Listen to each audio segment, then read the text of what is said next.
What do you see? Mirror, mirror on the wall, you fucking witch. You ready? Let's go!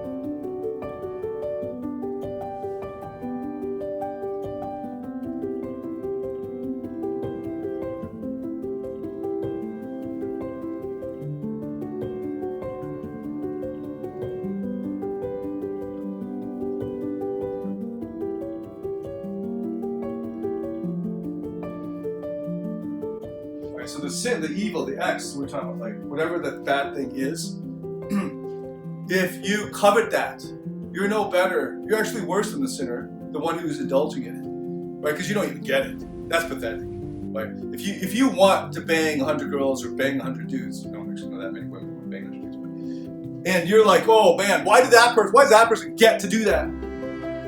Then you don't understand the sin. You don't understand the act of why that's bad. Go and do it so you can understand it. Go and fuck up your life. Seriously, I'm not joking. Because you can't understand it from the outside. Then you're just a Pharisee, right? You're a fake. You're pretending. You're pretending like you know.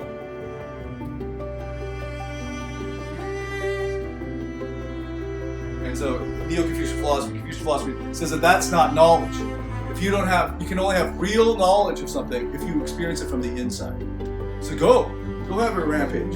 Hopefully it won't take you too long. Hopefully you don't have to, just like people who like have that deathly fear around drugs, right? Like, drugs are evil, right? Try the fucking drug, man. You know, so you can taste it. Then you can encounter the evil. Probably if you do it at a low level, you realize it's not so bad. But yeah, it can be really bad. So just try it. Then you won't have fear. You don't understand the sin. You don't understand what it's like to be the hedonist, and you don't understand the pleasure. So I'm searching out the sin. You know, pleasure. You don't understand the pleasure. Why would that be bad? Because you see it as pleasurable. But you know, so then you're jealous or envious of people who have the pleasure, and you're like, when do they get their punishment? Their punishment is the pleasure. You've just misidentified it as pleasure. Their punishment is their life. Their punishment is the pleasure. See, placeholder X, right? Let X equal. Placeholder is X. Right now you're seeing X equals pleasure. So you're like, they're having so much fun. When are they gonna fuck up? You don't know what they're, let me explain to you. Again, sinner and sin, you don't understand those. The sinner has the problem. If you understand that person, you will see them. If you can turn on their computer late at night, you will see them fucking lonely as shit. Maybe they're just drunk. Here's an example of people like the people you're talking about. At 2 or 3 a.m., the club's closed. They gotta get in the car and go home. They don't want to go home. They're fucking crying because they're queens in the fucking club. But they're shit. They're paupers during the day because no one gives a shit.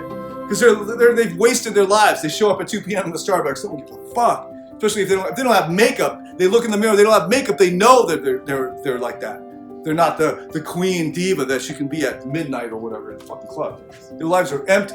They're just their club life. So they're crying. You think, oh, she is queen of the world. No, when she looks in the fucking mirror, what did she see? She sees a nobody. She sees somebody who's only worth what others tell her she's worth. And maybe right now she's on a high because she's just drinking it up or whatever it is, right? Like, you can replace the drinks in the clubs with whatever strokes her fucking ego. Bags, whatever it is. She looks at them like, oh, now I'm this, now I'm that, right? Take the fucking bags away and put her in the fucking mirror again. What do you see? Mirror, mirror on the wall, you fucking witch. Right? What does she see? Nothing. She sees an empty soul, like an emaciated skull, like a fucking skeleton. That's what she fucking sees. Because that's her soul. Her soul is empty. So if you don't understand her reality of the sinner, so to speak, right? Then you'll always like, oh, they get to have so much fun. That means you also don't understand her reality. You don't understand the sin.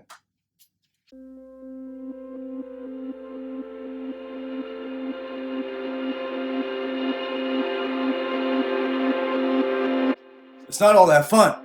Getting bags or whatever the fuck she might think is fun, but it's like the fun that you have at the beginning of a buffet because you see it before it enters your fucking stomach, and then you gotta hit the John. because you fucking overate, and then you realize, man, probably the buffet food isn't that high of a quality food, and all that shit, and then it's bad for you if you keep having it, and it's empty, right? I mean, imagine you had an all-you-can-eat Krispy Kreme buffet. How great would that be? A Krispy Kreme buffet?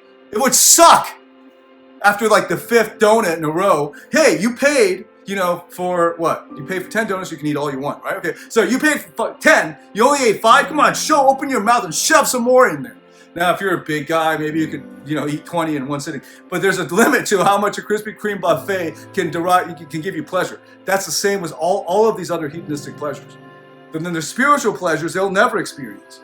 If somebody is continually using Krispy Kreme buffets to satiate their hunger, right, they'll never have room in their lives, or even, you know, you can see how quickly this is going to become a torture if you have to eat Krispy Kremes all the time and that's all you have. Well, you probably die.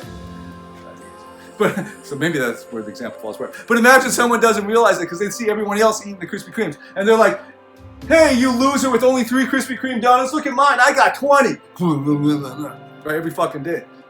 That's a shit life. That's actually a good example. Now you're looking at the person with 20 Krispy Kreme donuts because you got 3, not realizing that you also get to eat these fruits and vegetables. You get to have this spring chicken. You get to have this healthy food that maybe when you were a kid you thought wasn't good for you, didn't taste good. So good people have developed a taste for goodness, right? And whatever the non-goodness is, let's call it bad. Bad people have developed a taste for badness, right? And a lot of the world tries to sell you badness.